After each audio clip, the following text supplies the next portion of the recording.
여러분 안녕하십니까? 남북평화재단 온라인 강좌, 이번에는 군사주의를 주제로 3번에 걸쳐서 강의를 하겠습니다. 강의를 맡은 저는 통일연구원에 근무하는 서보혁입니다. 반갑습니다.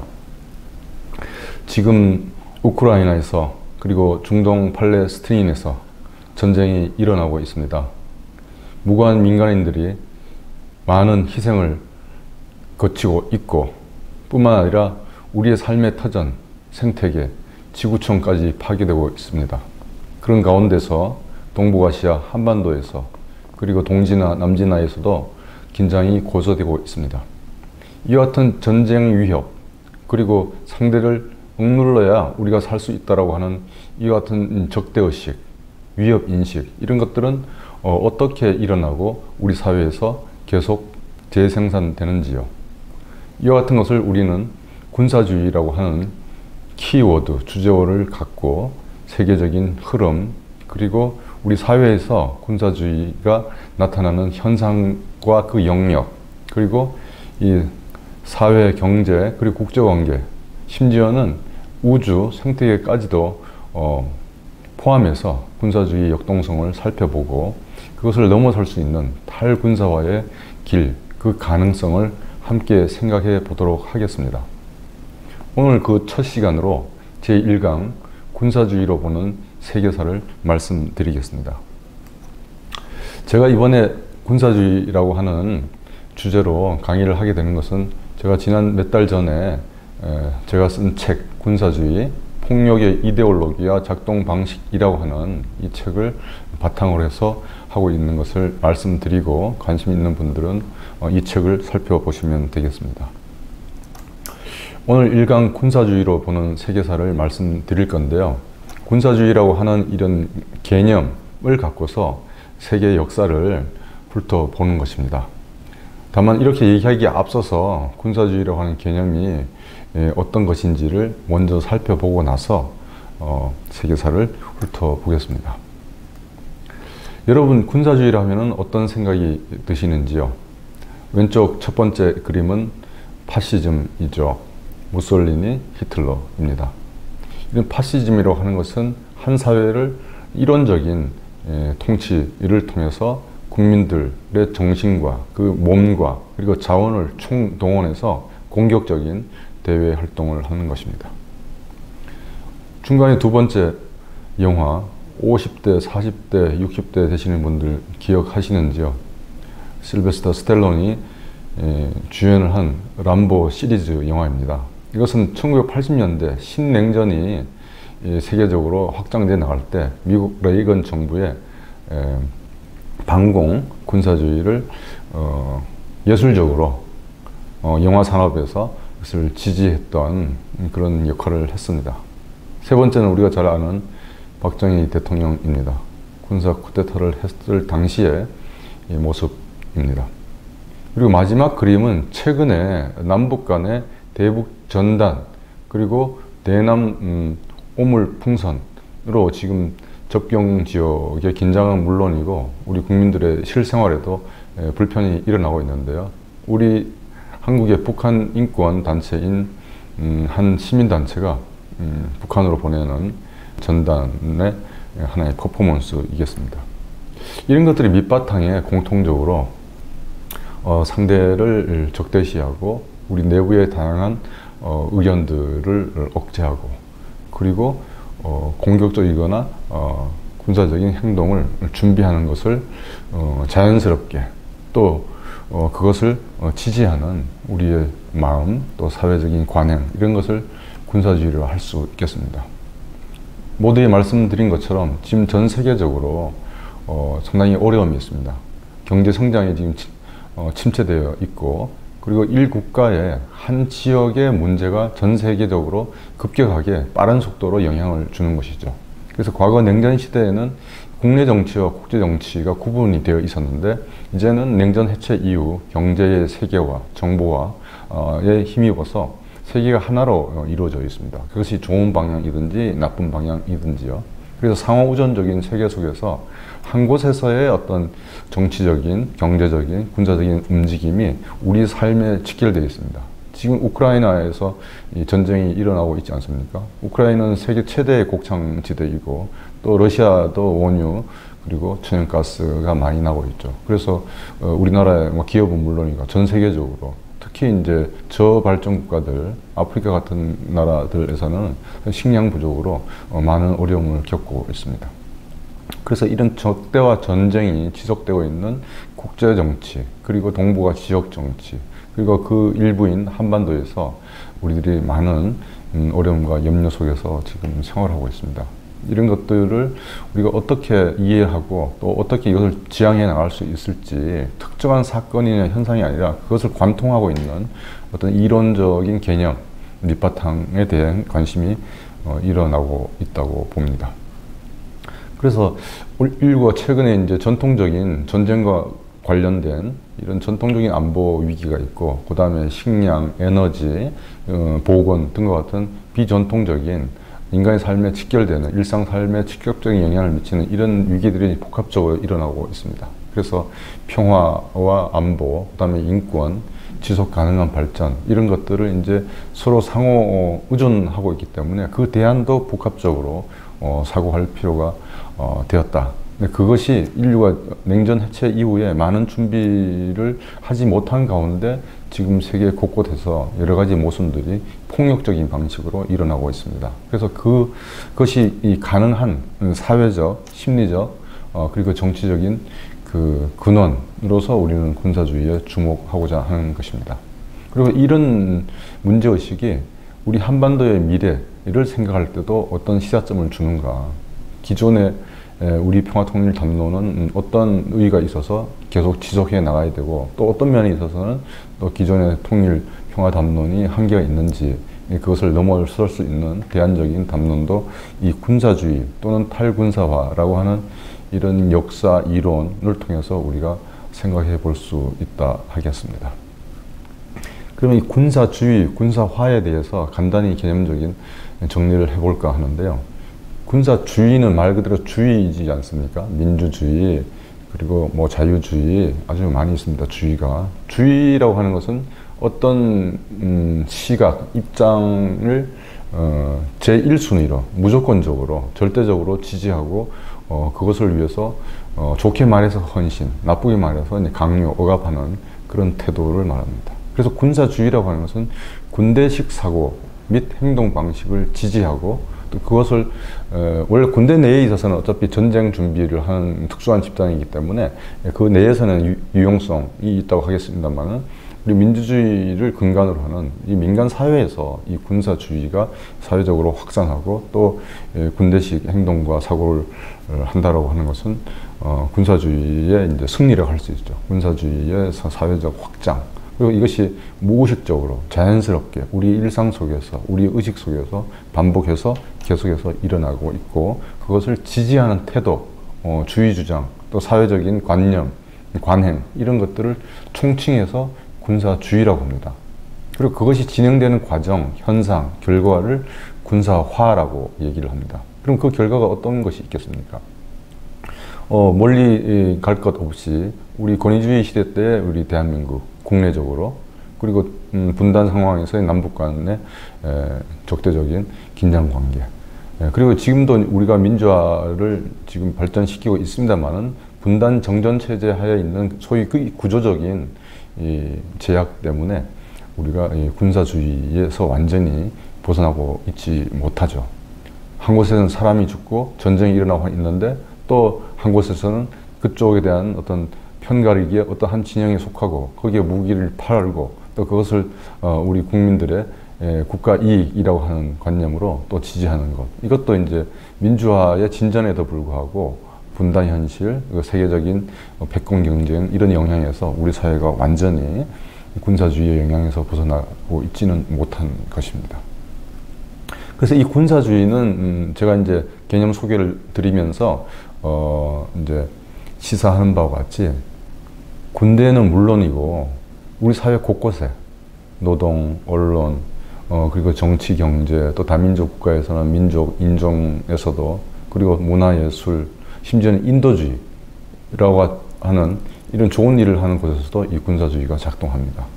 환경 생태계에서도 일어나고 과학기술 영역에서도 일어나고 그리고 우리의 개인, 우리 가정에서도 우리 마음속에서도 이 군사주의적인 이 태도나 행동 관행이 발견할 수 있습니다. 그리고 다른 한편으로 군사주의는 다 영역일 뿐만 아니라 다 차원입니다. 금방 말씀드린 것처럼 한 인간 개인 차원, 그리고 사회적 차원, 국가적 차원, 그리고 지역적 차원, 국제사회, 그리고 우리가 살고 있는 이 지구촌의 삶의 터전, 그리고 심지어는 이제 우주까지도 이 군사주의가 관철될 수 있는 것입니다. 이와 같이 다 영역, 다 차원, 그리고 이것에 대한 이해관계나 참여하는 행위자가 복수이죠. 그래서 이런 복합적인 특징을 갖고 있는 것이 바로 군사주의, 군사화입니다.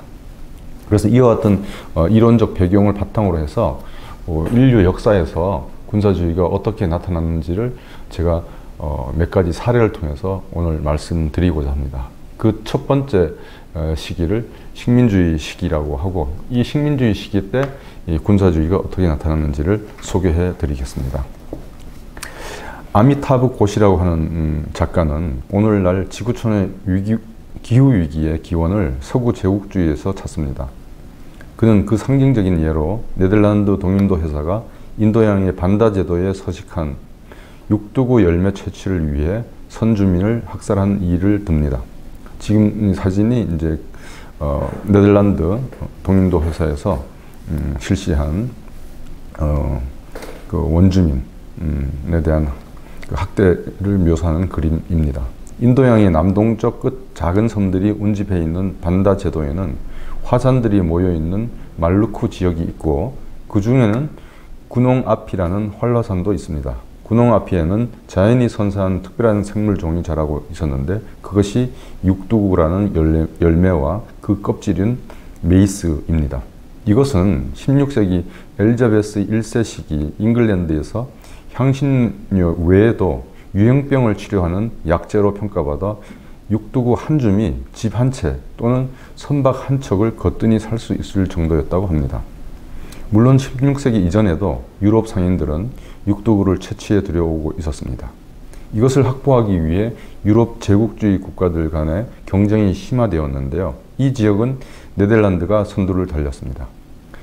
17세기 초반 네덜란드 동인도 회사는 말루쿠의 육두구를 확보하기 위해 무장 선단을 보내 현지 주민, 즉 반다인들에게 육두구의 무역 독점권을 요구하였습니다. 이것이 받아들여지지 않자 사륙과 방화를 저지르고 반다 제도를 점령하고 살아남은 반다인들을 노예로 팔아버렸습니다. 반다인들은 더 이상 하나의 민족으로 존재하기 어려웠는데 네덜란드인들이 그렇게 만든 데에는 10주가 걸리지 않았습니다. 17세기 방화를 통한 반다인들에 대한 대학살 시기, 오늘날 미국 코네티컷 주에서도 같은 일이 발생했습니다. 영국 정착민들이 토착 피크족을 학살했던 것이죠. 이는 당시 유럽에서 맹위를 떨치던 종교 전쟁과 관련이 있습니다. 두 학살 모두 한 민족의 존재를 소멸시키기 위한 의도로 저질러졌습니다. 그 결과 수많은 포로들이 노예가 되었고 해외로 보내져 플란테이션 농장에서 일하게 되었습니다. 얀 쿤이라는 작가는 이런 현상을 두고 전쟁 없는 무역도, 무역 없는 전쟁도 있을 수 없다고 말했습니다. 말루쿠 지역에서 네덜란드 동인도 사회의 거점인 암보이나가 당시 전형적인 예입니다. 그것은 엄격한 인종적 유계 질서를 중심으로 정렬된 자체 법령과 절차를 갖춘 상업 도시이자 군사 기지였습니다. 당시 지구 반대편, 그러니까 맨하탄 섬에 있는 네덜란드 식민지 뉴 암스테르담도 마찬가지였습니다. 여러분, 테라포밍이라고 하는 말을 들어보셨는지요? 공상과학 소설가 잭 윌리엄슨이 고안한 단어라고 말하는데요. 이 말은 제국의 수사와 이미지에 크게 기댐으로써 우주는 정복하고 식민지화해야 할 미개척 영역으로 삼고 있습니다. 이 테라포밍, 테라는 땅이란 말이죠. 포밍은 만든다는 뜻입니다. 이 개념이 정착형 식민주의 형성 경험에 깊이 뿌리 내리고 있습니다. 이것은 기술 억만장자, 기업인, 엔지니어에게도 폭넓은 호소력을 지녔습니다. 정착형 식민주의란 정부 주도하에 일부 국민이 나라 밖으로 이주해 새로운 정착지를 개척하는 방식의 식민주의를 말하는 것입니다. 지금 이제 팔레스틴에서 일어나고 있는 전쟁도 사실 따지고 보면 이 정착형 식민주의와 관련이 있습니다. 세계 곳곳에 흩어져 있던 유대인들이 이 팔레스틴에 와서 정착하기 위해서 그 전에 이미 먼저 와 있었던 팔레스틴인들을 지금 어떻게 추방하거나 억압하는 방식으로 진행된 점에서 그렇게 보는 학자들이 많이 있습니다. 이런 형태는 서구 제국주의 국가들의 본격적인 식민지 정책 이전에도 중국 제국의 일부, 미주 대륙, 카나리아 제도, 아일랜드에서도 행해졌습니다. 새로운 것이 아닙니다. 그럼에도 유럽인에 의한 미주 대륙 식민화와 다른 것은 불과 몇백 년 만에 지구 전 표면의 25% 이상을 급격하게 바꾸어 놓았습니다. 그 결과 엄청난 속도의 산업화 그리고 환경 변화가 초래되었습니다. 이 테라포밍 프로젝트는 기본적으로 갈등을 수반할 수밖에 없죠. 인류사 대부분에서 전쟁은 인간이 만든 무기로 인간 적들 사이에 펼쳐졌습니다. 하지만 테라포밍은 환경적 개입과 비인간 존재, 그러니까 인간이 아닌 다른 생물들, 지구상에가 중요한 역할을 하는 상이한 종류의 전쟁입니다. 테라포밍 전쟁은 인류 전체가 대규모 생태계 파괴를 포함한 생물 정치적 전쟁이라고 할 수 있습니다. 저 유명한 알렉시스 토크빌이 미국 민주주의에서 묘사한 바와 같이 유럽 정착인들이 인디언 영토에 들어가서 그들의 터전을 황폐화시키고 사냥감을 내쫓았습니다. 결국 인디언들은 생계수단을 잃고 굶주린 늑대처럼 배회하도록 강요당하고 거기에 저항하는 전쟁은 수백 년 동안 계속되었습니다. 그런 부류의 전쟁은 오늘날 비정규전, 작은 전쟁, 최초 방식의 전쟁 등으로 묘사되었습니다. 미국인은 군사적 필요성과 직접적 경험을 통해 인디언 남성, 여성, 아동 살해를 군사적 전통의 일부로 그리고 그것이 그들이 공유하는 미국식 정체성의 일부로 삼을 정도였습니다. 영국 식민지가 인디언 남성, 여성, 아이들의 두피를 벗겨올 경우 포상금을 제공하기 시작하면서 민간인에 대한 살해는 점차 정상적인 일로, 상업적인 일로 둔갑해 버렸습니다. 그런 관행은 식민지 개척 경제와 미국인의 전쟁 방식 모두에서 항구적 특성으로 자리 잡았습니다.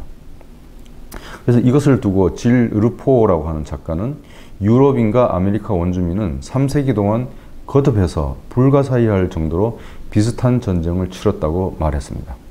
게다가 그런 전쟁은 비단 병사에 의해 행해진 것만은 아닙니다. 인구 전체, 인종, 문화, 세계관, 그리고 생태계가 서로 맞붙었던 것이죠.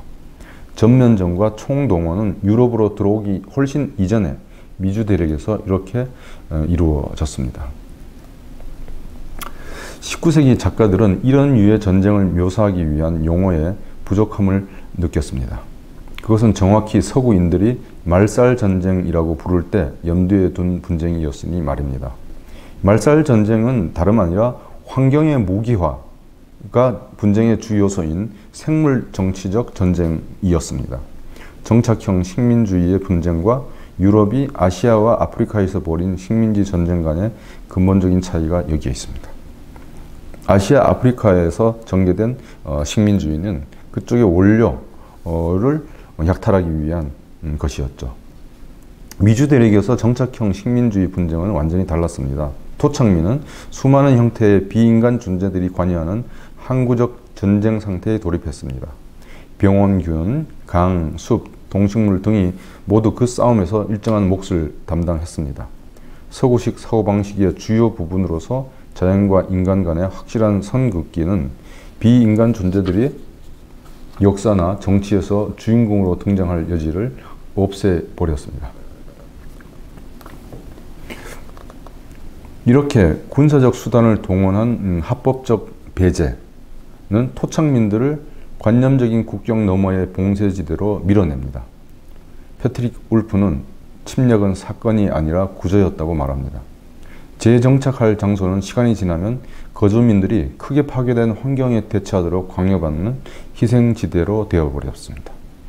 지금 그림에 보시는 것이 1890년 미국 운디드니에서 대학살이 일어난 장면입니다. 그때로부터 50년 뒤 오세티 사코윈 부족은 다시 한번 미국 군대와 맞닥뜨렸습니다. 미국 연방정부가 파인리지 보호구역의 34만 에이커를 점령하고 그것을 공군 폭격적으로 바뀌어 놓았을 때입니다.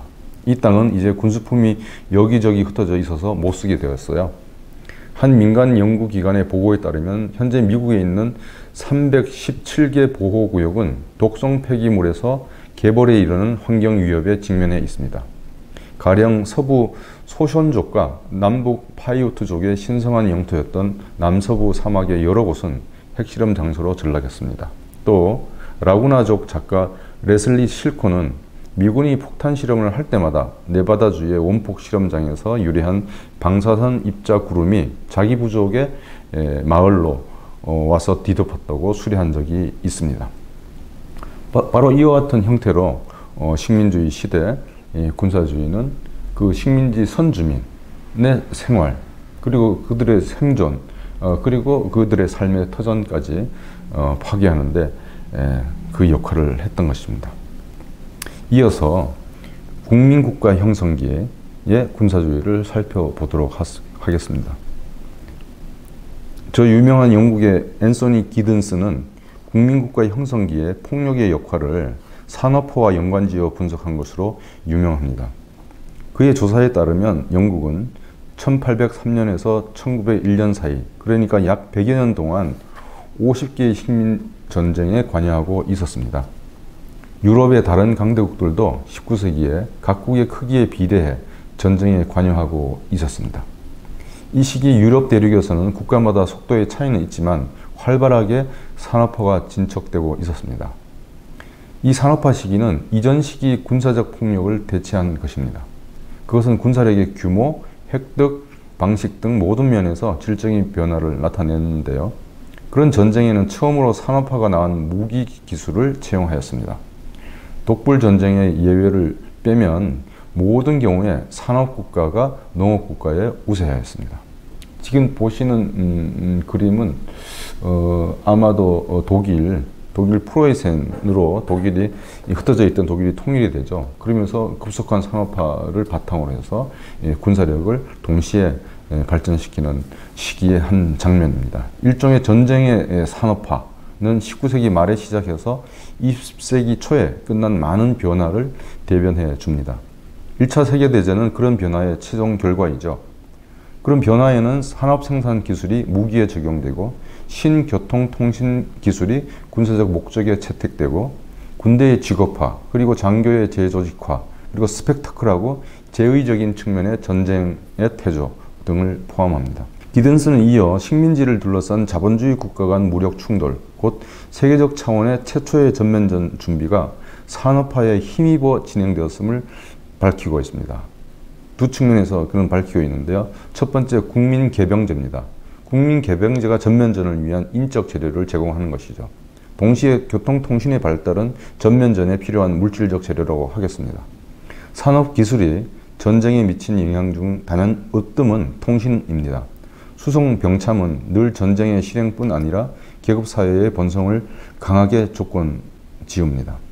무기 제조업자들이 국내는 물론 국제적으로 치열하게 경쟁하였지만 무기 생산 및 배부는 국가로부터 국익의 중대한 사안으로, 그리고 강력한 규제를 필요로 한다고 간주되었습니다.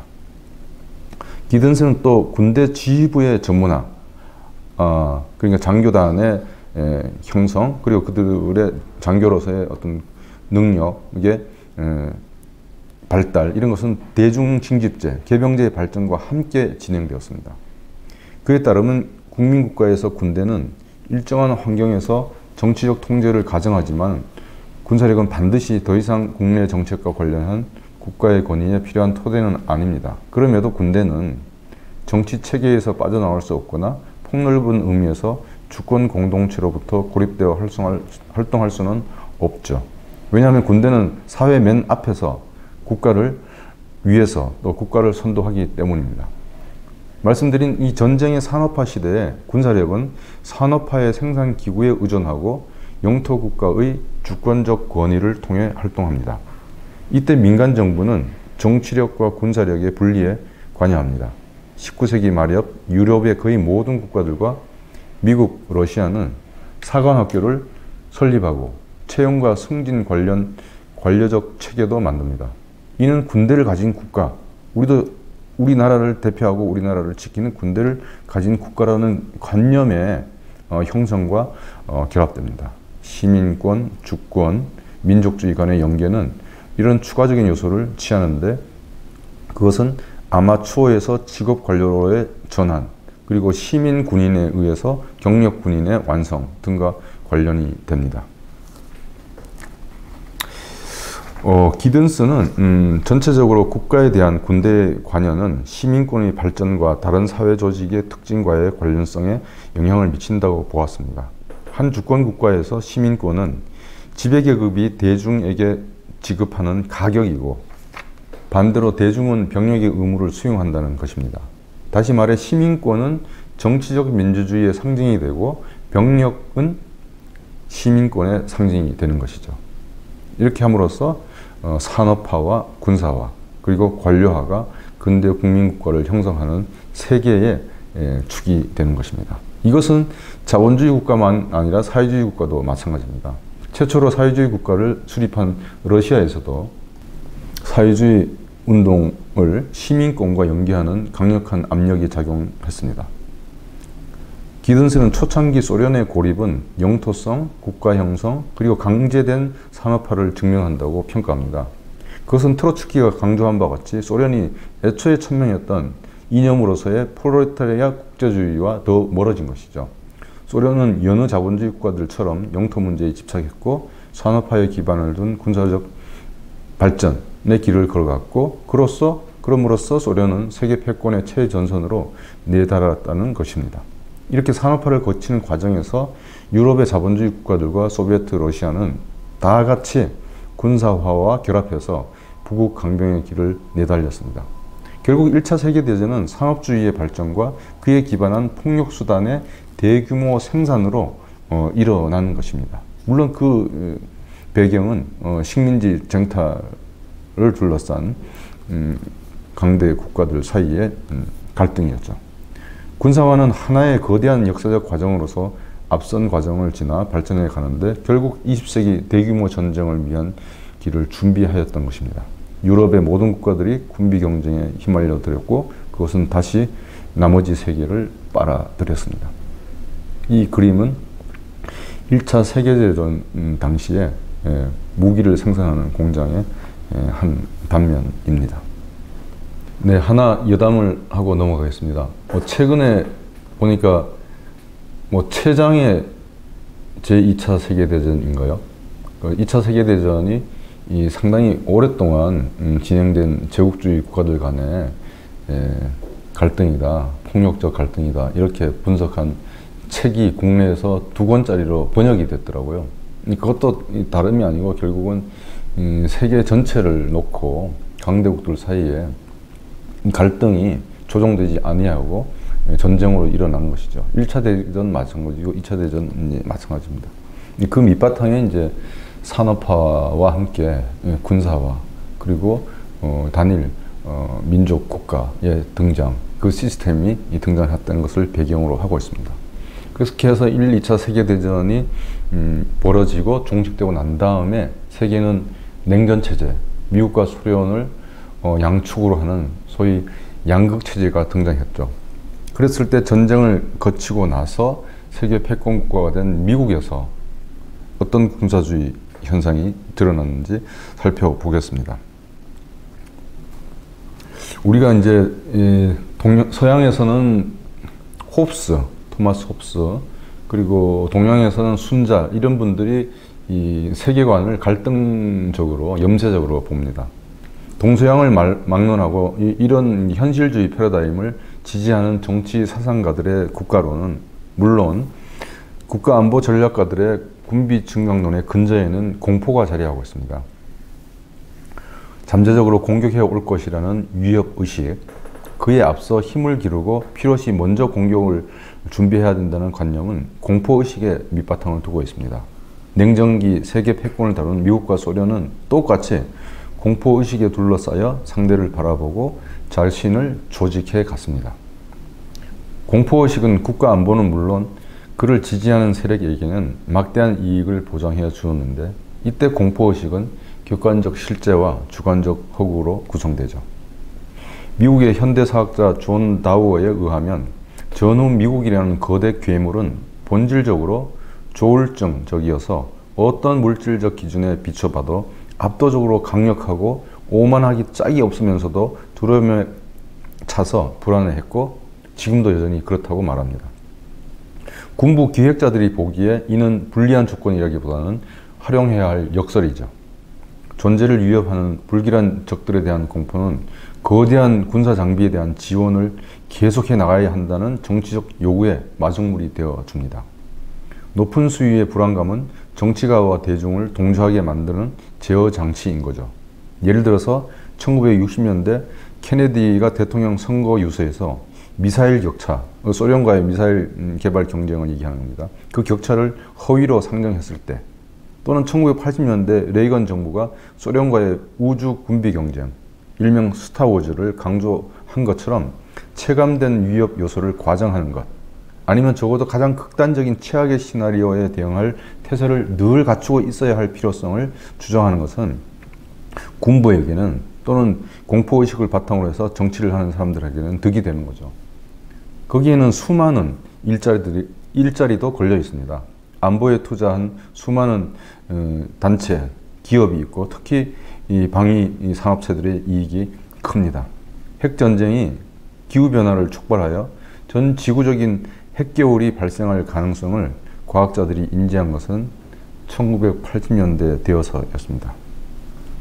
미국의 핵 억제력은 어느 나라 지도자라도 딴맘을 못 먹게 할 정도로 무시무시했습니다. 미국과 소련의 외교안보정책 결정자들은 강박적으로 미국의 핵 병력이 미흡하다는 주장을 계속했습니다. 미국의 정책 결정자들을 두고 말씀드리는 겁니다. 취약한 지점이 존재한다는 환상에 사로잡혀 있었던 거죠. 미국과 소련, 결국 두 정부 모두 국민들 사이에 공포를 심어줬던 것입니다. 1939년에서 45년, 이때가 이제 2차 세계대전이 일어났던 시기죠. 그 당시 미국 GNP에서 군비 지출이 차지하는 비중이 39년 전체 GNP에서 1.5%에서 45년 GNP의 40%로 급속하게 증가합니다. 그러니까 미국 경제에서 군비 지출이라는 마약에 의존하는 방식으로 미국 경제가 유지되었던 것이죠. 그런데 전쟁이 끝났어요. 그러면 어떻게 되겠습니까? 이를 두고 자크 파월이라는 작가는 미국 경제가 평화시로 전환되면서 전시 호황이 갑자기 끝나버릴 위험에 처해 있었다고 평가합니다. 그런 괴로운 시나리오가 현실이 되지 않도록 막을 방법이 있었다고 하면서 그것이 바로 전 세계를 미국의 시장으로 개방시키는 것이었고, 그를 위해서 시장 개방을 거부하는 세력, 당시에는 이제 공산주의 세력이죠. 를 이제 적으로 상정한 것입니다. 당시 미국 국무장관 딘 애치슨이 44년 11월 의회 연설에서 해외 시장 없이는 완전 고용과 번영을 이루지 못할 것이라고 말했습니다. 전후 미국이 제안한 소련까지 포함하는 범유럽 마샬 플랜, 미국 주도의 자본주의 세계경제기구 창설, 그리고 비민주적인 친미 정권 지지 등이 그런 맥락에서 전개되었습니다. 물론 마샬 플랜은 공산권이 수용하지 않아서 서방 진영에서만 이루어졌습니다. 전후 미국 국내 정치가 다시 민주주의로 되도록 하고 경제가 민수경제에 초점을 둘 경우 미국의 세계 패권 전략이 순조로울지는 미지수였습니다.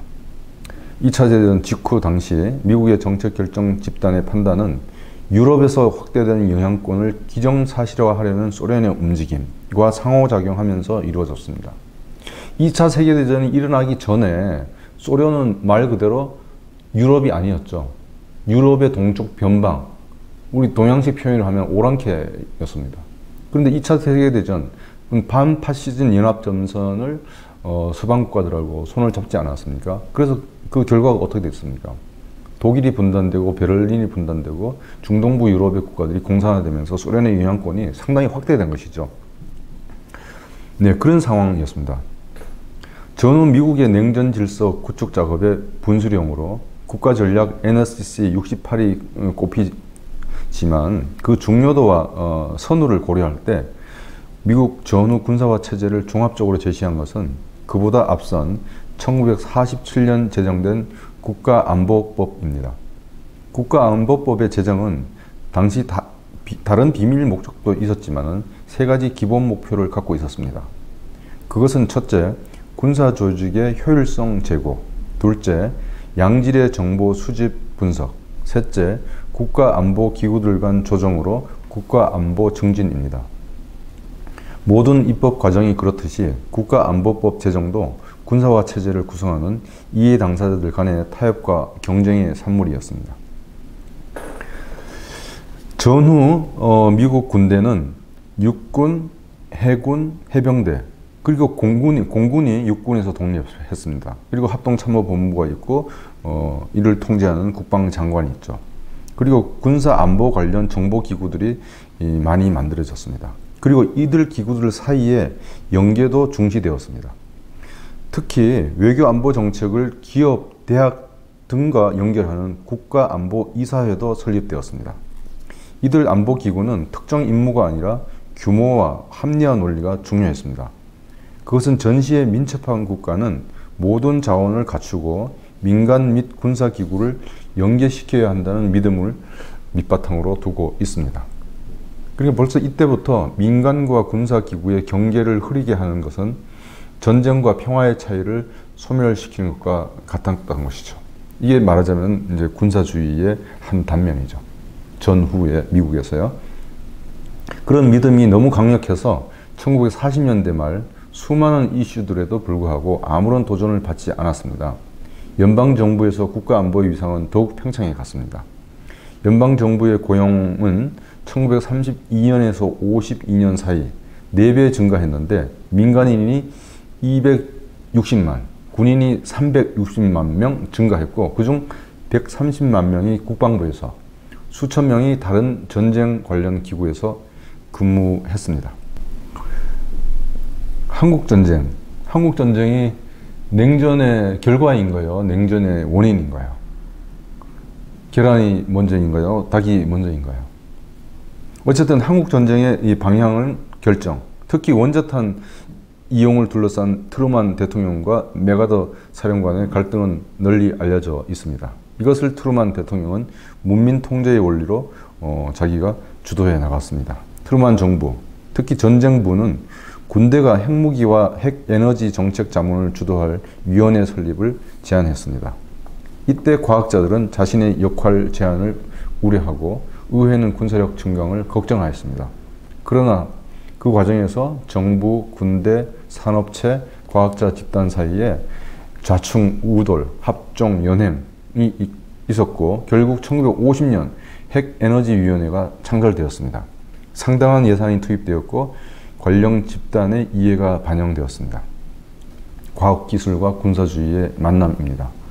여러분 이후에 말씀드리겠습니다만 라이트 밀즈가 얘기했던 군산복합체의 전조가 여기서부터 나타나는 것이죠. 핵실험 및 생산에서 파생된 환경 및 건강 문제는 이 당시에 한마디도 나오지 않았습니다.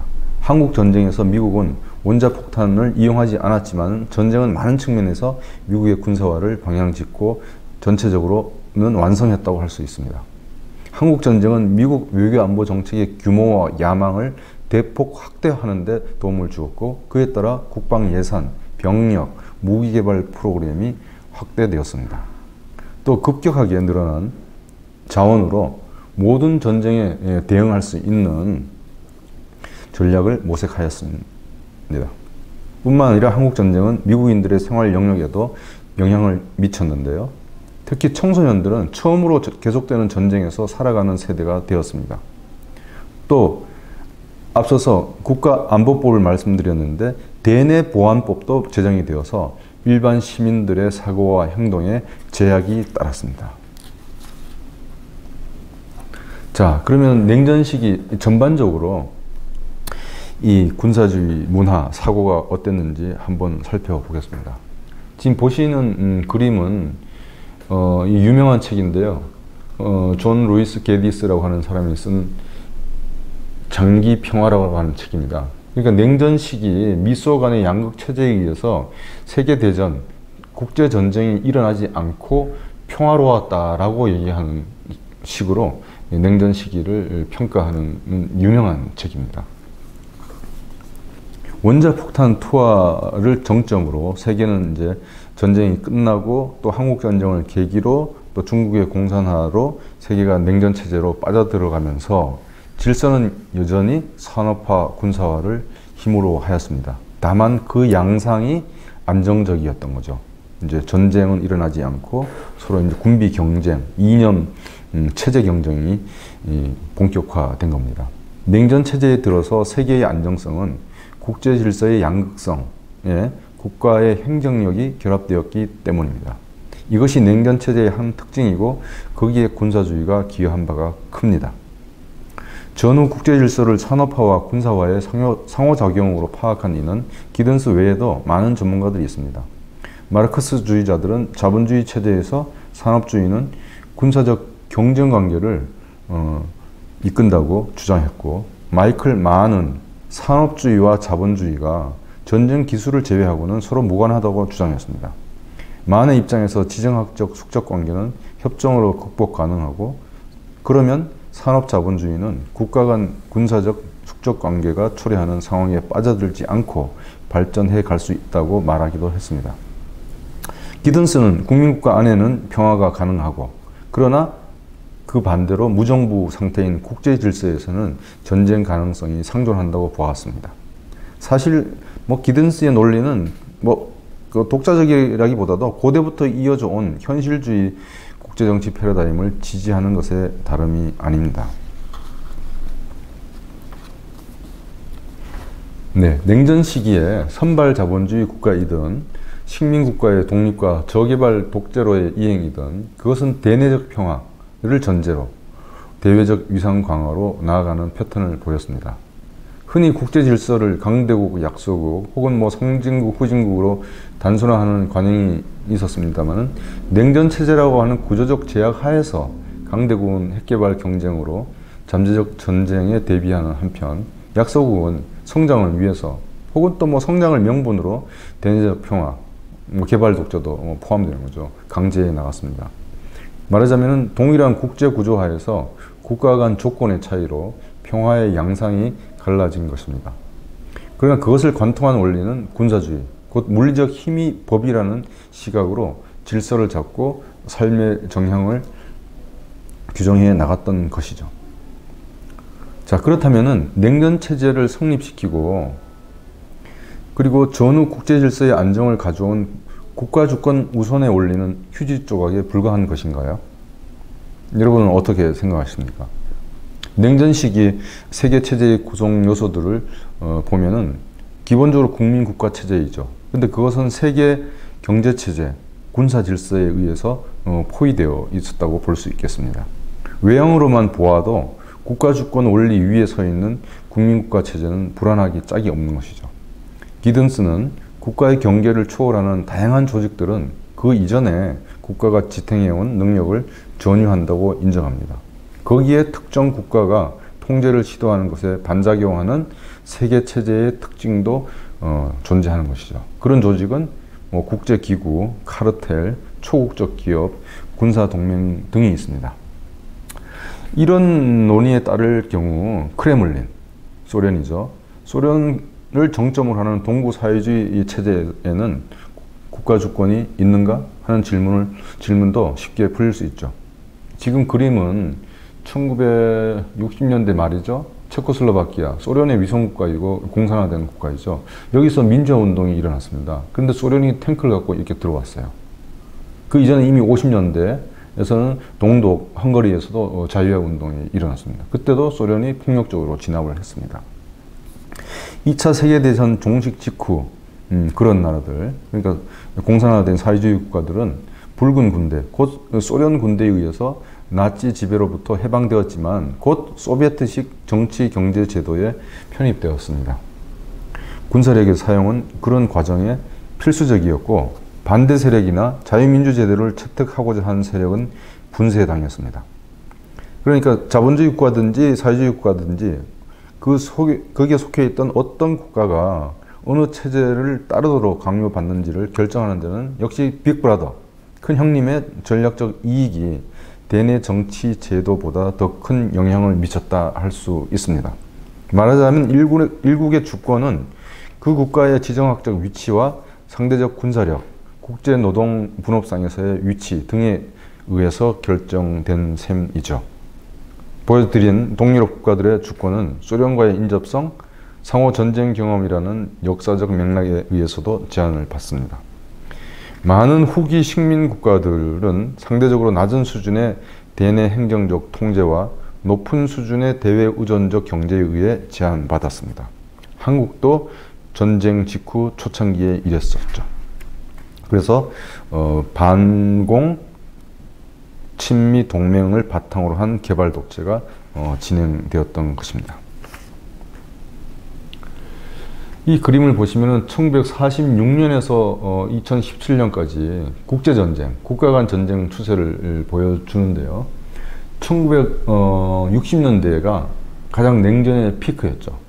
그리고 70년대에 조금 잦아들다가 데탕트, 80년대 들어서서 신냉전이 일어나서 다시 이제 전쟁이 많아졌습니다. 거기에 미국과 소련이 직간접적으로 개입했고요. 그리고 냉전이 붕괴되고 나서 국가 간 전쟁은 많이 줄어들고 대신 내전이 많이 일어나게 됩니다. 그러면 냉전 해체 시기 군사주의를 살펴보겠습니다. 베를린 장벽의 붕괴, 그리고 독일 통일, 소련의 붕괴 등으로 상징되는 냉전 해체는 곧바로 세계 평화, 번영을 가져올 것이라는 기대를 불러일으켰습니다. 그 과정에서 제1차 걸프 전쟁이 일어났죠. 90년대에 들어서도 미국에서는 분산된 군사화가 지속되었습니다. 많은 사회 영역에서 문화전쟁이 벌어졌습니다. 성, 젠더 논란이 지속되는 가운데 교육계에서는 교과과정, 그리고 미국 주, 시, 타운에서는 이민, 인종, 낙태 문제가 커졌습니다. 당시 빌 클린턴이 대선에서 승리하자마자 게이를 군대에 입대시키는 문제가 열띤 논쟁거리였는데요. 이는 군사화의 축소가 군사력을 옹호하는 세력에 의해 대단히 도전받았음을 말해줍니다. 공화당 측은 의회를 장악해서 반국가주의 수사를 쏟아냈지만 강한 군사력은 예외였습니다. 공화당은 기본적으로 작은 국가, 그리고 자유, 경제 활동의 자유 이런 말을 했지만 이 군사화의 측면에 있어서는 이 국가의 역할을 인정했던 것이죠. 그래서 공화당은 전쟁이 없다면 사회적 약자를 위한 복지 프로그램을 중단하고 연방 정부를 폐쇄하는 것이 맞다고 주장하는 사람도 있었습니다. 이 국가 안보가 사회복지 프로그램이 얼마나 취약한지를 말해주는 것입니다. 1990년대 중반 대통령제도 마찬가지였습니다. 탁월한 미국의 역사가 존 베거츠는 미국의 군사주의가 20세기 초반과 후반을 비교할 때 후반의 태형이었다고 평가하고 그것을 단순 군사주의라고 말했습니다. 그는 미군이 진정한 목적인 전쟁과 국가의 유지를 망각하고 자기 도취에 빠져 군대 스스로 홀로 존재하는 것을 꿈꾼다고 비판한 적이 있습니다. 이런 생각은 미국만이 아닙니다. 짜르 시대 러시아의 한 대공도 이런 말을 했습니다. 그는 전쟁을 중호한다고 말했는데 왜냐하면 전쟁은 군대를 망쳐놓기 때문이라고 말했습니다. 지금 그림을 보시면은 1991년 1월, 2월에 발생했던 걸프 전쟁입니다. 후세인 당시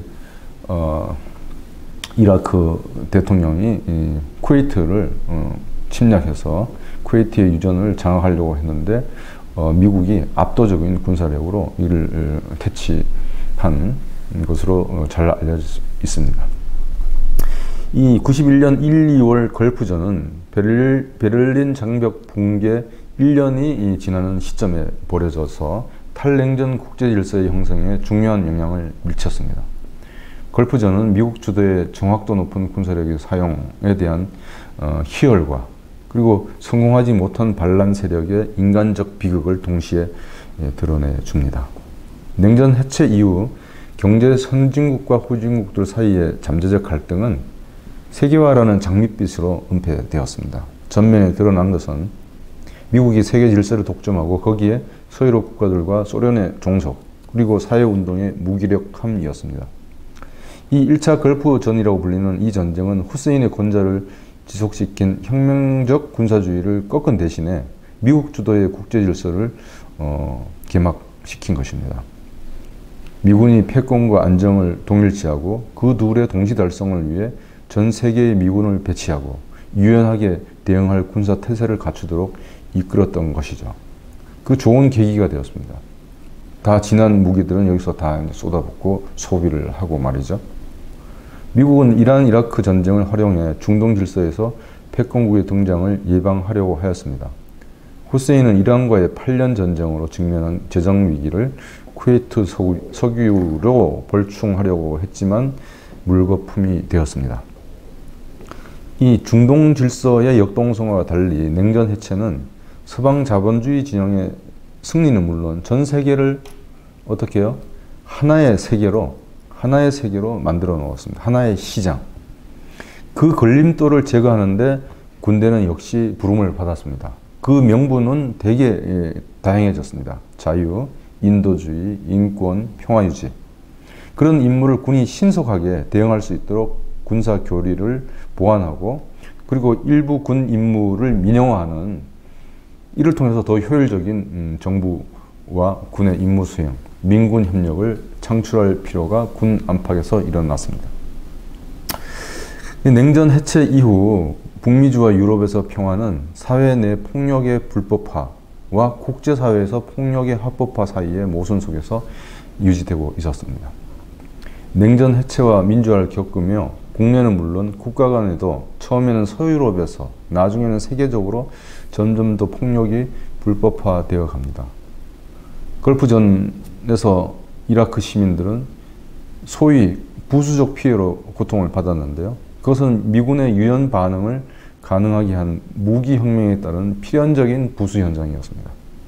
그래서 세계적 석학 노암 촘스키는 이 부수적 피해라고 하는 말을 분쟁 희생자들에 대한 국가 권력의 공식 집계 뒤에 있는 감춰진 폭력이라고, 감춰진 폭력을 은폐하는 말이라고 비판하고, 온전한 피해를 규명하는 작업은 국가 폭력을 폭로하는 일에 다르지 않다고 일갈한 바 있습니다.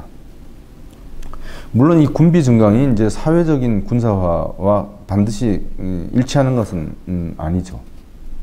그럼에도 불구하고 보시는 바와 같이 이 세계를 하나의 시장, 또 그 시장의 장벽이 되는 내전이라든지 그 다음에 인도주의적인 상황이라든지 그리고 이런 것에 대해서는 군이 보다 적극적으로 유연하게 선제적으로 대응해야 된다.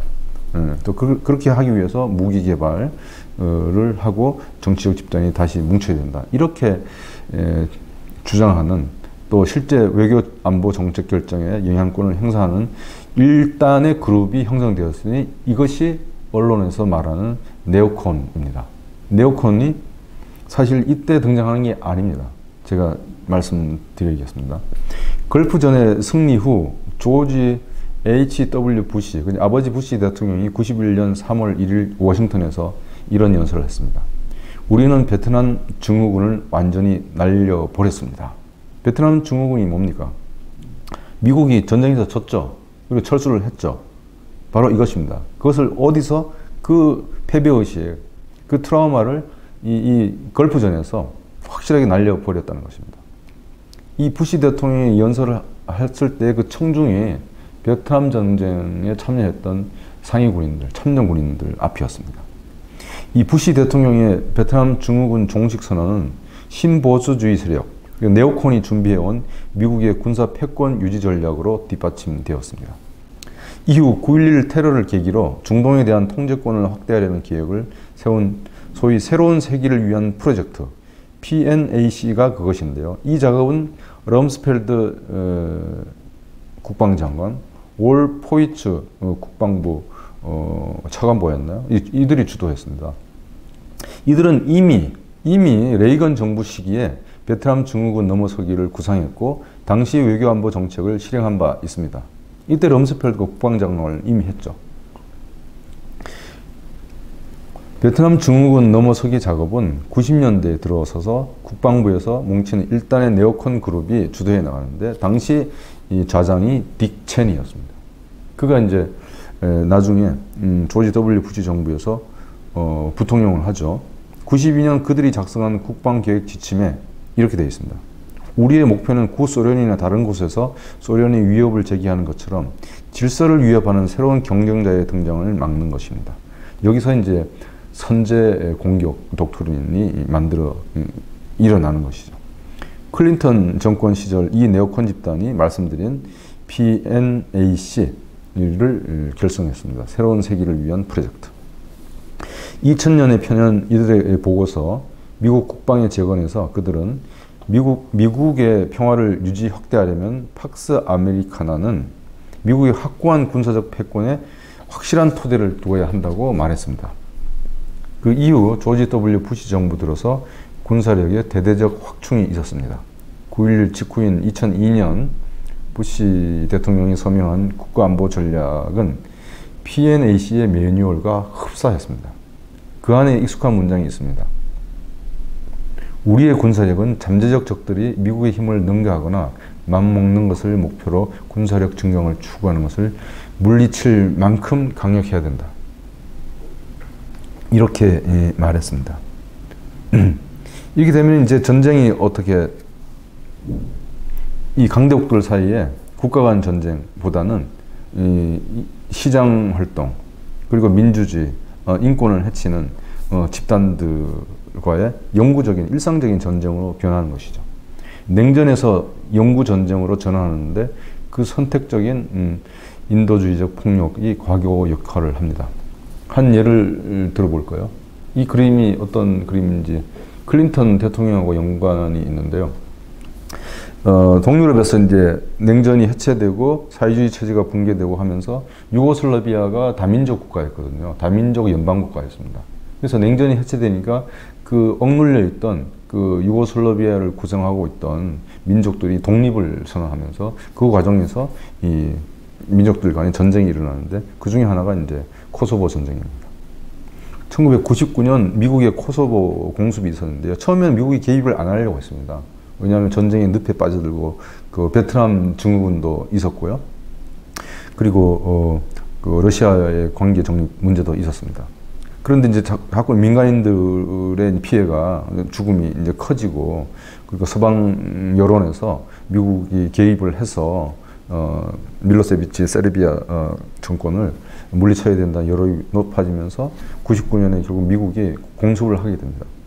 공습을 하게 되는데 거기에 있는 다민족 다문화주의 그리고 인도주의를 명분으로 군사활동을 결정을 했고 거기에 첨단 군사 무기도 역할을 했습니다. 또 그 공습은 미국 군사주의의 절정을 대변한 것처럼 보이는데요. 왜 그러냐면은 보편적 인권과 첨단 군사 기술이 만들어낸 결과입니다. 그 조합은 탈냉전 시대 제국주의를 상호 구성적인 방식으로, 그러니까 사람을 죽이는 군사 기술의 발달과 그 다음에 사람을 구원해야 된다는, 사람을 보호해야 된다는 이 인권 의식이 둘이 만난 거죠. 역설적인 조합이 아닐 수 없습니다. 새로운 미디어와 군사 기술은 주류 미국 담론이 인간화와 살인 간의 모순을 은폐하도록 해줍니다. 미국 행정부는 나토의 코소보 공습이 세르비아 민중, 나아가 궁극적으로 밀로세비치에 대한 전쟁이 아니라 관용, 자유와 같은 이성을 위한 위대한 전쟁이라고 주장했습니다. 클린턴 대통령이 연설을 잘하기로 상당히 많이 정평이 나 있는데요. 여기서도 한번 그것을 느낄 수 있습니다. 국가 경계나 영토의 이름으로 싸우는 전쟁이 아니라고 하면서 클린턴은 미국의 국가 이익과 유럽의 안보는 전 세계에 걸쳐 방어할 힘이 없는 민중들을 보호하는 평화의 대의를 추구하는 사심없는 행동이라고 주장했습니다. 그 다음 표현 더 재미있습니다. 클린턴은 또 미국이 2차 대전 후에 서유럽을 구하고 그리고 냉전 종식 직후에 동유럽을 위해 행동했듯이 이제는 남동부 유럽을 위해 나서야 한다. 자유와 소수자 권리 옹호 그리고 번영은 진보를 위한 강력한 힘이다 라고 하면서 코소보 공습을 이어갔습니다. 네, 냉전 해체 직후의 세계는 경제의 세계화 그리고 정보화, 민주화가 전개되면서 전 세계가 평화와 번영을 구가할 걸로 기대가 되었습니다. 그러나 이 정보화라고 하는 것도 민주화라고 하는 것도 사실 이 군대, 그 다음에 정치권, 그 다음에 산업체, 그리고 과학기술계의 어떤 이익의 결합? 공모가 작용을 합니다. 그리고 오늘날 드디어 자본주의 경제가 금융, 온라인 분야까지 확대되면서 일반 대중의 삶, 그리고 우리 인간의 삶에 터져 있는 지구촌의 이제 위기까지 일어나게 됩니다. 우리가 코로나19 세계적인 대유행을 겪지 않았습니까? 그 원인이 인수 공통 감염병이죠. 그러니까 이 비인간 생물체의 생활 영역에 인간이 이제 개입을 하고 침범하고 그것을 황폐화시키는 것입니다. 오늘날 기후 위기, 이 문제도 마찬가지입니다. 그래서 이제 지구촌의 실존적 위기, 지구 자체, 사람, 그리고 비인간 생명체, 나머지 돌과 물, 이 모든 것들이 지구촌이라 한다면은 우리 자체가 이제 실존적 위기 상태에 빠져들었는데 여기에 군사주의가 깊이 개입되어 있습니다. 여러분 그림을 한번 보시죠. 이 무기 개발, 군사 훈련, 전쟁 이런 것들이 일반 자동차, 우리가 민간인들이 평시 사회 경제 활동하는 것보다 더 많은 그린하우스 CO2를 배출한다는 것 아니겠습니까? 모두의 고시를 소개해 드렸는데 이 고시에 의해서 서구 제국주의 세력의 생태계 파괴와 거기에 군사주의의 관여를 좀 더 알아보겠습니다. 21세기 기후위기에도 서구 자본주의 국가들의 책임과 위선을 주장하는데 거기에도 군사주의가 작용하고 있습니다. 지난 2009년 코펜하겐에서 열린 UN 기후정상회의는 부유한 국가들이 가난한 나라들에게 기후변화 대응 자금으로 연간 1,000억 달러를 제공하기로 합의했는데요. 그 자금은 실제 거친 것은 고작 100억 달러 조금 넘고요. 같은 기간에 세계 연간 군사비 지출은 1조 5천억 달러를 상회했습니다. 미국이 9.11 테러 이후 전쟁에 쏟아부은 군사비 총액은 6조 달러를 넘고요. 벌써 2년을 넘기고 있는 우크라이나 전쟁에 미국과 유럽은 우크라이나에 수백억 달러를 넘는 지원을 했고 앞으로도 추가 지원을 하고 이제 무기도 이제 지원을 하고 있습니다. 그러나 G20 정상회담에서 화석 연료 감축 협상은 실패했습니다. 그 시점이 기록 사상 최고의 기온을 경신한 2023년 작년 7월이었습니다. 그리고 올해 들어서도 벌써 이제 기후 온도 그것이 또 기록을 경신하고 있습니다. 우크라이나, 러시아 국경지대 주민들과 땅도 7월에 화염 아래 황폐화되었습니다. 그리고 또 다른 면을 한번 볼까요? 이 재난은 뭐 인적 재난, 자연 재난이 있습니다만 그것이 결합된 대규모 재난이 최근에 많이 일어나지 않습니까? 태풍, 가뭄, 홍수 이런 것들이 상당히 규모가 커지고요. 이 재난은 새로운 공간에 대한 군사적 침범의 빌미를 제공할 수 있고 전반적으로 군사적 확장을 인도주의 명분으로 정당화하기도 합니다. 재난 구조가 점차 엄청난 탄소 발자국을 남기는 조직들에 의해 제공되고 있습니다. 또한 재난 구조가 그 자체로 군사적 경쟁이 장이 되도록 보장합니다. 이 그림은 2013년 필리핀을 강타한 태풍 하이엔에 대응하는 과정에서 세계 25개 국가에서 군대를 보냈습니다. 단연 미국이 으뜸이었고요. 항공모함, 해군 타격대, 항공기, 병력 13,000명을 배치했습니다. 기후 관련 재해는 다른 방식으로도 군사적 발자국을 넓혀가고 있습니다. 예컨대 허리케인 카트리나가 미국 플로리다주에 발생한 후에 조지 W 부시 대통령을 비롯한 미국의 여러 정치인들은 걸핏하면 그 재난을 핵공격에 비유하곤 했습니다. 그 사건은 이런 프레임을 통해서 공공복지기금을 줄이고 군사비 지출을 늘리기 위해 오랫동안 동원해온 해묵은 핵담론의 다름 아닙니다. 그리고 그런 현상은 비단 미국만이 아니라 군사주의에 빠져있는 모든 국가에서 발견할 수 있습니다. 오늘날 군사주의가 그 마지막 대상으로 간주되는 이 생태계로 촉수를 뻗고 있다고 하지만 위에서 살펴본 것과 같이 자본과 이 군사력의 결합은 언제나 생태계에 위협을 가할 수 있습니다. 자본의 이윤 극대화와 무력에 의한 상대방 제압 욕망은 동일한 대상을 통해 구현되기 때문이죠. 그 대표가 바로 이중용도 물질입니다. 서양 환경운동의 대표적인 인물인 레이첼 카스는 이 과도한 살충제 사용으로 인한 환경 파괴를 경고했습니다. 그녀가 대표적인 살충제 DDT가 말라리아 퇴치를 이유로 세계 시장에서 이윤 추구의 수단이 되는 것을 우려했고, 그에 앞서서 DDT가 전쟁을 염두에 두고 군인의 건강을 위해 먼저 개발되었음을 알고 있었습니다. 이 오른쪽이 레이첼 카슨이고, 그 옆에 침묵의 봄, 그 유명한 미국의 그 환경 파괴를 이 사람이 그 당시 공무원이었죠. 환경 문제를 담당하는. 그러면서 미국 사회에, 전 세계에 상당히 이제 깊은 울림을 준 책이고 지금까지도 스테디셀러가 되고 있습니다. 카슨의 전기 작가 윌리엄 사우더는 냉전 시대의 미국과 소련이 지구를 여러 번 파괴하고도 남을 군비 확장에 매진한 것은 두 나라 공히 국민 정서의 일부가 된 두려움, 앞에서 말씀드렸죠. 공포의식, 그리고 조급함 탓이었다고 말합니다. 1939년 아인슈타인이 루즈벨트 대통령에게 편지를 보내 최근의 물리학 실험에 따라 신종 무기를 만들어낼 수 있으리라고 말한 때였습니다. 그리고 파울 밀러가 스위스 실험실에서 DDT의 치명적 속성을 발견한 것과 같은 해입니다. 그리고 이어서 1961년 9월 소련은 대기 중 핵실험을 재개했고 12월 초에는 31개의 핵무기를 터뜨렸습니다. 미국도 즉시 계획에 착수해 남태평양에서 핵폭발 실험을 재개했죠. 카슨이 침묵의 봄을 출간한 64년 4월의 일이었습니다.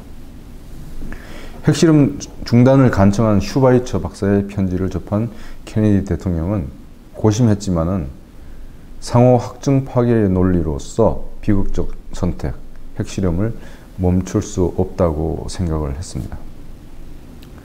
여기 그림에서 왼쪽은 이 베트남 전쟁에서 미군이 이 베트콩이 이 밀림에 숨어 있거나 민간인들하고 같이 섞여 있기 때문에 그 베트콩을 식별하기 위해서 이렇게 자연을 이 밀림 나무와 숲을 다 이렇게 없애기 위해서 이 살충제를 대량 살포하는 장면입니다.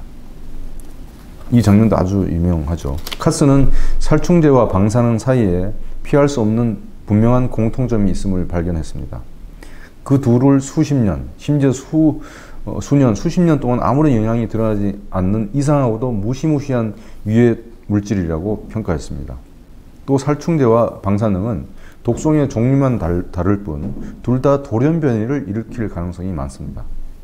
그는 그 둘이 널리 퍼지고 효과가 지속되는 물질, 즉 지구 생태계 전반을 오염시킬 물질이라고 규정했고 그 둘이 위험을 내포한 현대적 발전의 소산이라고 생각했습니다.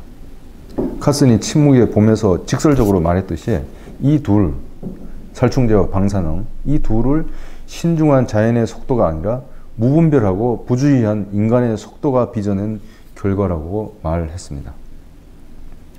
생태계 파괴의 원인으로 인간의 정복욕과 소비욕으로 추상화하면 파괴의 원인을 정확하게 논의하지 못할 수도 있습니다. 코로나19 팬데믹과 그 대처에서 보듯이 국가와 지역, 계층에 따라 그 양상이 다르게 나타납니다. 군사주의는 그 차별적인 원인과 대처를 모호하게 하지 않고 대신 대중의 자유와 안전을 안보와 질서의 이름 뒤로 옮겨 놓습니다. 그런 현상은 9.11 이후 반테러 전쟁을 명분으로 군사주의가 득세하면서 대중의 자유와 안전이 후퇴한 것에서도 잘 나타납니다. 결국 세계화 정보화 시대에 들어서 군사주의가 생태계 파괴로까지 나아가는 것은 세계적 차원의 기득권 집단의 이익 수호를 위한 것에 다름이 아니다. 그리고 중국을 비롯한 많은 나라들이 코로나19 대처를 대중억압적인 방식으로 전개하고 아프리카 등 저발전 지역의 대중들의 코로나19 백신 접종률이 크게 저조한 것도 그와 무관하지 않습니다. 그런데 코로나19 사태를 가져온 인수 공통 감염병의 원인인 생물 및 그 서식지 파괴, 그 원인인 유한계층에 더 희귀한 것을 보고 먹고 사는 욕망은 덮어두고 있습니다. 대신 역병에 휘말려 생명과 생존을 찾으려는 대중은 억압, 심지어는 죽음의 사슬에서 벗어나지 어렵습니다. 다니엘 디포는 18세기 역병이 창궐한 프랑스 마르세유 인근 작은 항구도시 툴롱에서 벗어나려는 주민들을 포위해서 학살한 프랑스 군대의 잔혹 행위를 고발한 적이 있습니다. 디포의 그 보고를 생태계 파괴에 대응하는 21세기 군사주의의 전조로 보는 것은 과도한 전망일까요? 카스는 침묵의 봄 이후에도 여러 환경 저서를 통해서 곤충 소멸, 그 서식지 파괴, 해수면 상승, 이때가 1960년대, 70년대입니다. 해양동물 축소, 지표면 온도 상승 등 광범위한 생태계 파괴 현상을 고발하였습니다. 동시에 그는 그 원인으로 화학회사, 농업 이해집단, 관료집단 내에 형성된 이익 카르텔을 지목하였습니다. 동시에 생태계의 복원력에 대한 기대도 숨기지 않았죠. 그러나 그녀는 생태계 파괴의 깊은 요인으로 군사주의에까지 깊이 파고들지는 않았습니다. 물론 그가 생태계 파괴의 원인을 이익 극대화를 위한 상업적 욕구와 함께 대량 살상 무기 개발을 초래하는 군비 경쟁을 지목한 것은 선구적인 해안이었습니다. 이제 인간 외에 다른 생명, 그리고 우리의 삶의 터전인 지구 그 자체가 다 함께 우리가 계속 생존할 수 있느냐, 복원력이 있느냐라고 하는 실존적 위기에 처해져 있고, 그 과정에서 군사주의가 그 역할을 하고 있습니다. 유엔 기후 정상화 회담에서 우리가 탄소 배출 줄이기로 하지 않았습니까? 근데 군사비는 군사 무기 개발, 군비 경쟁 이런 것은 해당 국가의 자발적인 문제로 남겨두었습니다. 의무사항으로 하지 않았습니다. 그러니까 이것에 대해서는 다른 생각이, 다른 방법이 검토되어야 할 것입니다. 그렇지 않으면은 인류가 발전해온 근대화, 산업화가 곧 군사주의에 의해서 진행되어 온 점을 우리가 에서 교훈을 찾기 어렵다는 것입니다. 이상으로 군사주의에 대한 개념적 이해와 군사주의 시각으로 보는 세계사를 강의를 마치겠습니다. 여러분 감사드리고 다음 2강에서 뵙겠습니다.